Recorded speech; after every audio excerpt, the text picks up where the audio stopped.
Zion Williamson was supposed to be a phenomenon.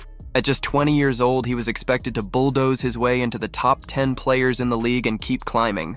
His body, his explosiveness, his raw power, everything about him screamed destiny.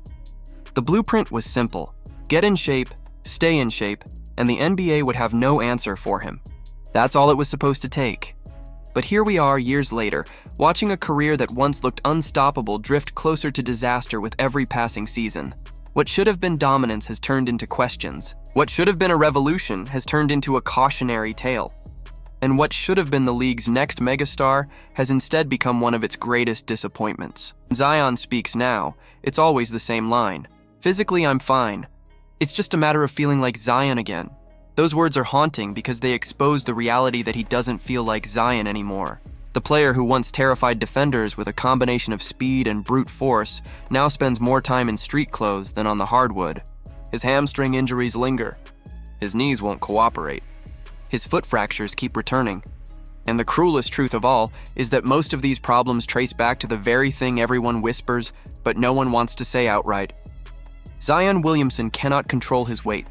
The league has seen wasted talent before, but Zion's situation feels different. This isn't a guy without skill. This isn't someone whose body betrayed him without warning. This is a player with generational gifts sabotaged by his inability or unwillingness to prepare his body for the demands of his sport. Everyone can see it. Teammates see it. Coaches see it. Opponents smell it. And the respect he once commanded is evaporating. Watch the way Anthony Edwards attacked him in Minnesota. There was no fear, no hesitation, no respect for what Zion used to represent. Edwards toyed with him, broke him down, hunted him possession after possession like a wolf circling a wounded animal. Brook Lopez, a veteran nearly 2 decades older than Zion, locked him up like it was nothing. Role players jaw at him, stars dismiss him, and the body language tells the story. The NBA no longer sees Zion as a threat. They see him as a liability. And it's not just what happens on the court. Behind the scenes, the frustration has reached a breaking point. The Pelicans have thrown everything at this problem. Personal chefs, nutritionists, customized training regimens, entire off-seasons dedicated to conditioning programs. Yet Zion still shows up looking heavier, slower, less prepared. In New Orleans, chefs joke about him eating entire tables of food. That's not an exaggeration. It's the reputation he carries now. Once known as the man-child who could do the impossible, Zion has become the punchline to weight jokes in his own city. Shaquille O'Neal, the very man who embraced him with the nickname Baby Shaq, has gone silent. Charles Barkley, who knows the struggle of battling weight during an NBA career, has lost patience. And Draymond Green doesn't even bother to hide his disgust when talking about players who disrespect the game by failing to take care of their bodies. Everyone knows who he's talking about. The weight is the root of everything. Every hamstring pull, every knee problem, every foot fracture. Your body simply cannot carry that much mass and explode off the ground hundreds of times per game without breaking down. It's science. But Zion shrugs, offers vague updates, and disappears again. Then come the lawsuits, the public distractions. The former marketing partners accusing him of taking millions and never delivering. The messy breakups, the threats on social media, the controversies that pile on top of the injuries. It creates the image of a player not only out of shape physically, but out of control in every aspect of his professional life. This is not just about health. It's about commitment. It's about accountability. And when you watch Zion's behavior patterns, you begin to wonder if basketball even matters to him anymore. He's already secured more than $100 million in guaranteed money. He's already famous, already wealthy, already insulated from consequence. Why put his body through hell when the check's still clear?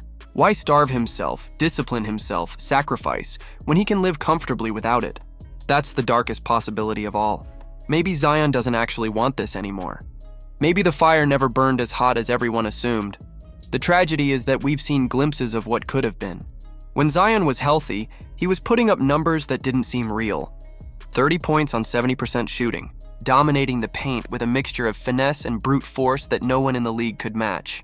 He could score at will, rebound like a beast, and make defenses look like traffic cones. Those flashes were reminders of why he was drafted number 1 overall, why he was billed as the next LeBron James, why every franchise in the NBA drooled over the chance to build around him. But those glimpses never last. They fade into another injury report, another conditioning issue, another missed season, and now the whispers are louder than ever. His contract is untradeable. Not difficult to trade, literally untradeable. In 2019, teams would have given away everything to land Zion. Today, no one is picking up the phone. The risk is too high, the reward too unlikely. The Pelicans are stuck with a max contract player they can't move, can't rely on, and can't build around. It's the nightmare scenario every front office dreads. The locker room is fractured. Brandon Ingram looks visibly irritated every time he has to answer for Zion's absence. CJ McCollum carries himself like a man bearing the weight of two franchises, his reputation and Zion's. The coaching staff sounds exhausted every time they give another update. And the fans? They've gone from hopeful to frustrated to resigned. Nobody in New Orleans is even angry anymore. They're numb. The conspiracy theories are starting to circulate. Maybe Zion wants out of New Orleans so badly that he's making himself untradeable. Maybe he's trying to force a buyout, a path to a contender without ever having to demand a trade himself. Whether that's true or not, the effect is the same. The Pelicans are paralyzed. The franchise has no clear path forward, no ability to plan for the future. They're chained to a player who seems unwilling to live up to the most basic responsibilities of his profession. The comparisons to Greg Oden or Sam Bowie miss the mark. Those men worked tirelessly but were betrayed by their bodies. Zion feels different. He wasn't betrayed. He gave his body every reason to break down, and it did. He stopped trying, or at least stopped trying hard enough.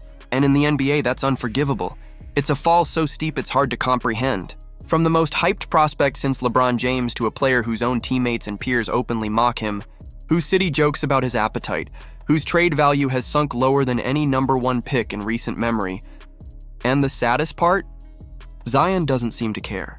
While his career slips away, he smiles on social media, posts vacation pictures, and shows up in designer outfits while his team fights for playoff spots without him. The desperation isn't there. The urgency is gone. He looks like a man at peace with wasting his own gift. The league will never forgive that. Owners will use Zion as Exhibit A in every future contract negotiation. Why pay guaranteed money to a star with red flags when this is the risk? Why bet a franchise on someone who might quit as soon as the ink dries? Zion's collapse isn't just personal, it's systemic. It changes how the entire NBA thinks about building its future, and so we're left with the harshest truth of all. Zion Williamson might already be finished. Not because his body failed him, not because fate was cruel, but because he never fought for it. The story of Zion isn't one of tragedy. It's one of waste. What do you think? Is there still hope for Zion to resurrect his career, or has the NBA already witnessed the biggest waste of talent in its history? Let me know your thoughts below. And don't forget to like this video, subscribe for more unfiltered breakdowns, and hit that bell so you never miss the real story behind the headlines.